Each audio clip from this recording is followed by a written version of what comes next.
Hi, I'm Aaron Wynn with Hunter Recruitment Advisors. Hi, I'm LaShena Recruitalina Matthews with Love What You Do, LLC. And I'm Duffy Dixon with Duffy Dixon Media.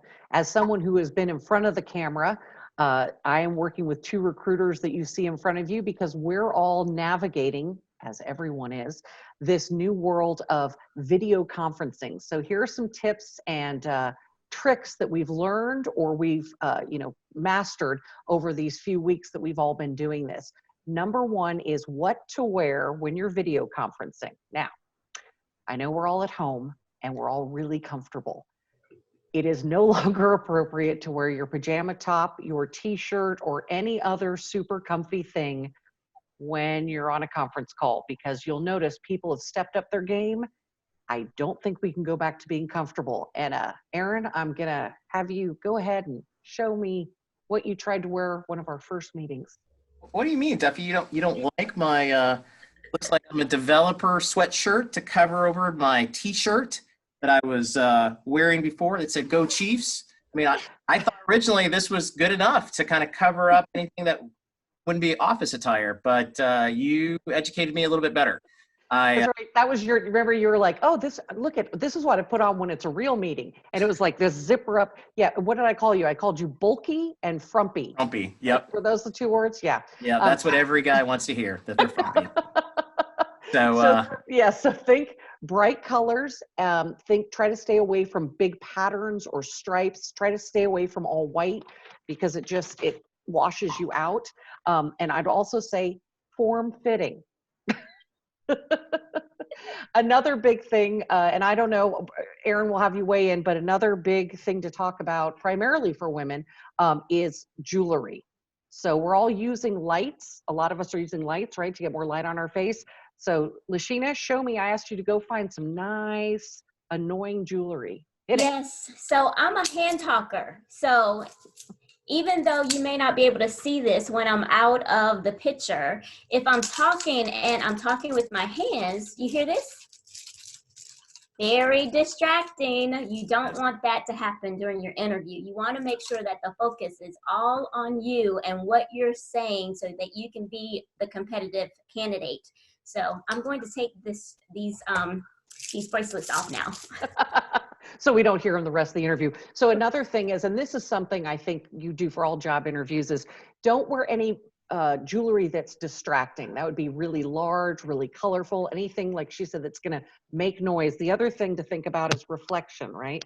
So here's a cool little necklace I have, but it's going to bounce the light off. It'd be similar to a disco ball. Ooh. Aren't you guys wondering how I have a disco ball in my house? I can only imagine. So Aaron, you deal with job candidates. Can jewelry be a problem? It can, and it's actually one of the things I like to try to help candidates understand about hiring managers, and that is your job as a candidate is to make sure you are removing all distractions. But if your jewelry or other pieces of necklaces are bouncing against your microphone, they're going to hear that every single time. And most interview teams are going to be polite enough not to say anything, but I promise after the interview, it's going to be the first thing they talk about. So you want to be mindful of that when you're talking about sound as well as your jewelry to make sure that it doesn't become a distraction. The other piece too is that what's becoming very fashionable is to wear really big watches, particularly for men. And so while that's great and you wouldn't think about it, the fact is, just like what LaShena demonstrated earlier, if you're hitting your computer and all of a sudden you hear that noise, that's going to become a distraction. And again, taking the focus off of you, the candidate, and putting it more into the distractions that you're creating. So the big question right now is, can I get away on the call wearing shorts or my pajamas?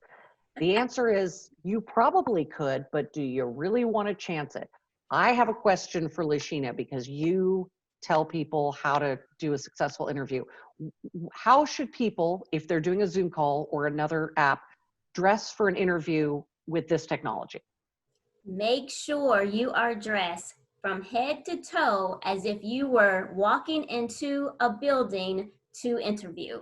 That is so super important. So you want to make sure not only does it help you psychologically to be prepared and focused and sharp for your interview, but even though you may decide, oh, well, I only need to dress appropriately from the waist up.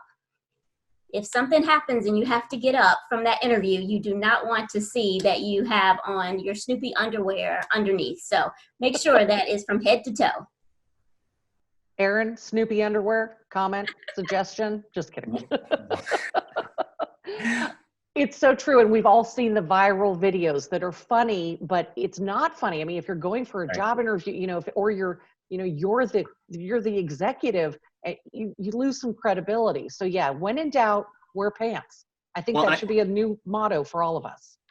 Well, I think you brought up a very good point too, Duffy, is that if you are an executive or if you're a manager of a team, you would dress that way, you would dress as a leader, you still need to dress as a leader.